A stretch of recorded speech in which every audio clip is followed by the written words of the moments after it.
Okay. Disclaimer, you might hear my kids in the background. It's summer, it's summertime. I don't know. They're home with me. Okay, so in this drawer, and this is generally how I brought this straight from my classroom. This is how I store them. I've used like the little paper drawers. That helps actually with if you want to keep it like obsessively by topic. I got the 3 plastic drawers, like the paper drawers this big, and then I'm like tier 1, tier 2, tier 3, and then I keep all the ideas that I have for one topic in one set of 3 drawers. I've had to downsize since then. I moved states, I switched subjects, so I've kind of resorted to just throwing them in by topic here.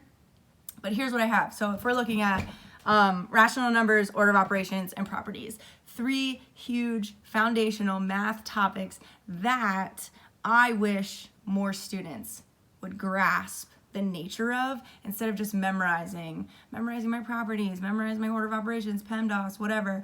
I want them to conceptually understand.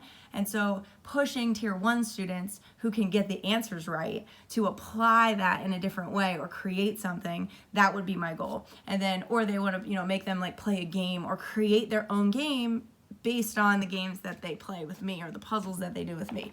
And then tier 2 students might just need some rote practice, but we don't always want it to look like a worksheet rote practice. If it does look like that, it is what it is. Invite students to mix it up, put them in little like window writers. They can use Expo. The desks that I have are dry erase in my classroom. So I sometimes tell the students like, do 5 of the 7 problems, take a picture, and email me the picture with your name written in Expo, and that suffices for me. I need to know if kids are doing it, and I need to know if kids are getting it right. So I'm gonna just stop and talk about how it doesn't also need to look Pinteresting. There's all this pressure on teachers, but secondary teachers, we're not really like taught how to make everything look magical, right? So it doesn't need to look magical.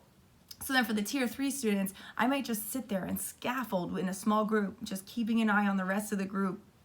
Sit there with my one group of ducklings, I call them, and then they just might need rote practice. I can use the same problems that my tier 2 students are doing independently, but those problems I can work through with my tier 3 students to provide some scaffolding, see where the lack of background knowledge is, see where the mistakes are being made. Like, we need to take a step back and talk about like negative numbers. We need to take a step back and talk about exponents.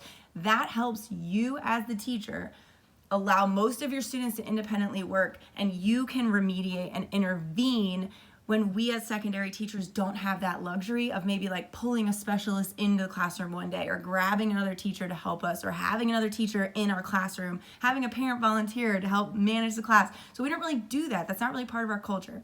So you want to look at different activities that are reusable potentially, easy to put together, directions that are easy for students to follow independently, and then things that you can do to scaffold